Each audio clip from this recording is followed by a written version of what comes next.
And along with caregiving, the United States in an overall healthcare spending crisis, with Americans' health spending totaling $4.9 trillion in 2023. Hospital care costing $1.5 trillion alone. But could this increase even more as President Trump's recent signing of the One Big Beautiful Bill prompts substantial cuts to Medicaid funding, leading to even more uninsured Americans?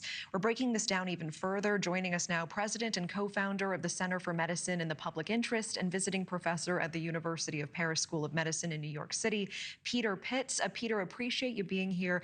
Bottom line, what impact are you expecting from the Big Beautiful Bill on the health of Americans and their access to care? Well, when it comes to making hospitals better partners in healthcare, providing better medical services, providing better mental health services, nothing whatsoever. And part of the problem is that not-for-profit hospitals are behaving like for-profit hospitals. For example, they give hundreds of millions of dollars in political donations to candidates who want to stifle reform, who won't pass bills insisting that not-for-profit hospitals become more transparent, for example. The other problem is that not-for-profit hospitals have what's called a fair share deficit. They bring in hundreds of millions of dollars more from tax write-offs and tax benefits than they provide for community care, and that's got to stop. You know, it's $25.7 billion in this fair share deficit could pay the medical bills of every single person in California, Texas, New York, and Pennsylvania combined. Where's the language in the Big Beautiful Bill about hospital reform? None whatsoever. Your previous guest talked about the lack of medical care. The Cleveland Clinic has about 22 executives that earn over $1 million a year, and they have a huge fair share deficit.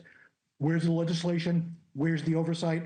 Where are the watchdogs? They're not there. And that's one of the big problems is people think that pharmaceuticals are the biggest share of our healthcare expense. Pharmaceuticals are about 11 cents on the dollar. Hospitals, 35% of our healthcare budget. And what's being done? Nothing. It's a political problem. It's not going to be solved with this piece of legislation, but it has to. We have to really make sure that watchdogs get involved, that people are engaged. And this isn't in any way being disrespectful to the doctors and nurses and pharmacists and people that keep the physical plants of these hospitals running. They do yeoman's work. This is about the executives of these hospitals who are behaving like for-profit entities, and that has got. So the U.S. spends 2 times more than other wealthy countries on healthcare. Why is that? Are you pointing the finger mostly at these for-profit model hospitals? Well, you have to go where the money is. When Willie Sutton was asked why he robbed banks, he said, that's where the money is. That's exactly where we are right now. Not-for-profit hospitals, which are 60% of the hospitals in this country, are behaving like for-profit hospitals. They get paid free for service, which means all the tests and procedures that they do, they get paid for. They don't get paid in any way, shape, or form for the actual therapeutic outcomes of the patients. And not only that, they don't take the money that they get in tax breaks and plow it back into community care. That is unacceptable.